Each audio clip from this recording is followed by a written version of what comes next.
Queria muito ter visto, mas eu era mais novo, cara. Era uma vibe foda, né? Era uma vibe foda, era um negócio muito impressionante. Mas você sabe que essa coisa do Barão, eu fui entender aquela época ali do Cazuza quando eu vi o documentário lá da Minicat, né? Porque a gente é assim, né? Da conspiração da Minicat, né? Ali eu entendi a fase do Cazuza. Apesar de ter convivido todos esses anos com o Frejá, com o Guto, com o Dé, com o Ezequiel Neves, com o Maurício, mas eu só fui entender a urgência daquilo ali, como é que foi aquilo ali realmente, assim, na pele quando eu vi o documentário.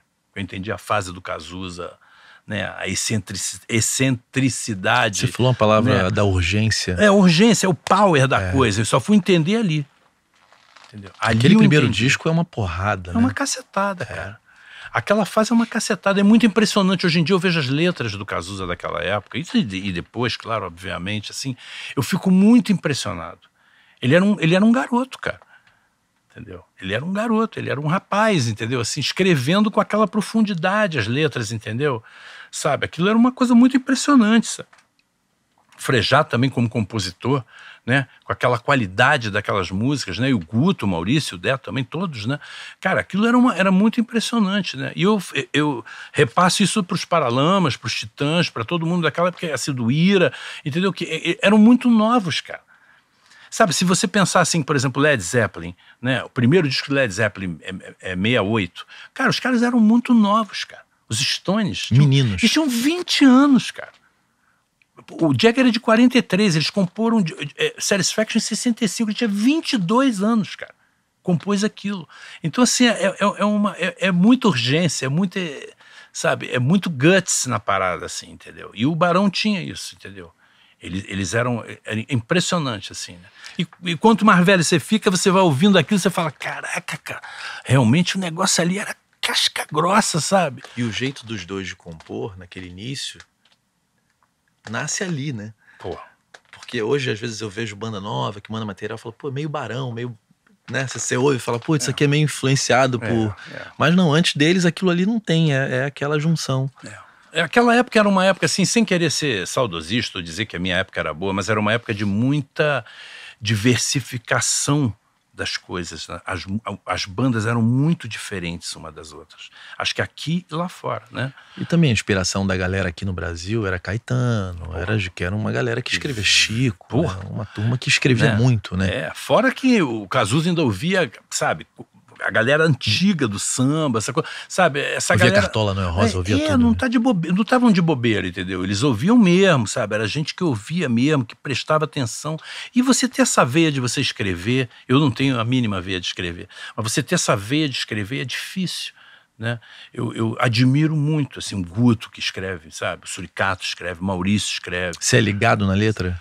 Cara, eu passei a ficar mais ligado durante de uns anos pra cá. Acho que antigamente eu ouvia, claro, obviamente achava muito bacana assim, mas eu acho que eu me ligava mais no som, sabe? Na coisa do que a gente ia emitir, entendeu?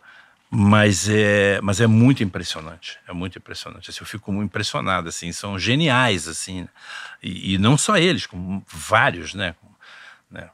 Essa turnê do encontro do Titãs, cara, eu me emocionei tanto. Dos Titãs? Nossa senhora, né? Cara, porque é uma discografia muito potente. Nossa, eu sou muito fã e você sabe que eu não vi essa turnê, né? Você não viu? Eu perdi, cara, todas as vezes que teve eu tive alguma situação que eu não pude ir. Mas eu sempre fui muito fã dos Titãs. Muito fã. Eu me lembro que o Jesus Não Tem Dente no País dos Banguelas, não é nem o Cabeça Dinossauro, hein? Que é considerado um marco assim, do rock, né? De você realmente... Como é que eu vou dizer assim, sem desmerecer os outros discos eram maravilhosos, já tinha muitas coisas nessa época. Tem uma ruptura ali. Mas né?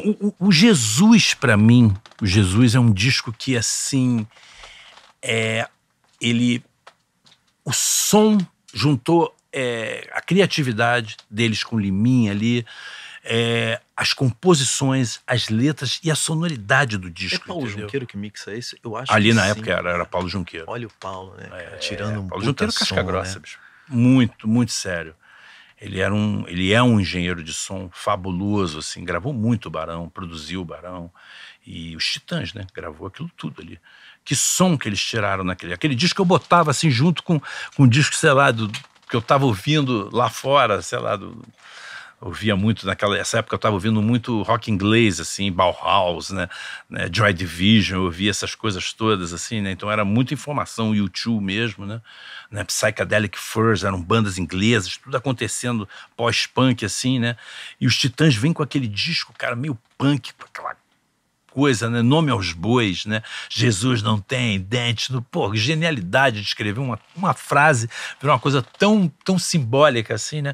Então, assim, para mim foi muito arrebatador. E eu me lembro vê-los no Rock in Rio, perdão, no Hollywood Rock. Aquele show antológico, né? Deles, assim, com esse disco, cara, foi um dia até que o Pretenders tocou, com Johnny Marr tocando guitarra. E eles tocam à noite, né? Maravilhoso, cara, aquilo foi E logo depois veio o Carnaval do Barão, né? Sem querer puxar a sardinha pro Barão, mas puxando.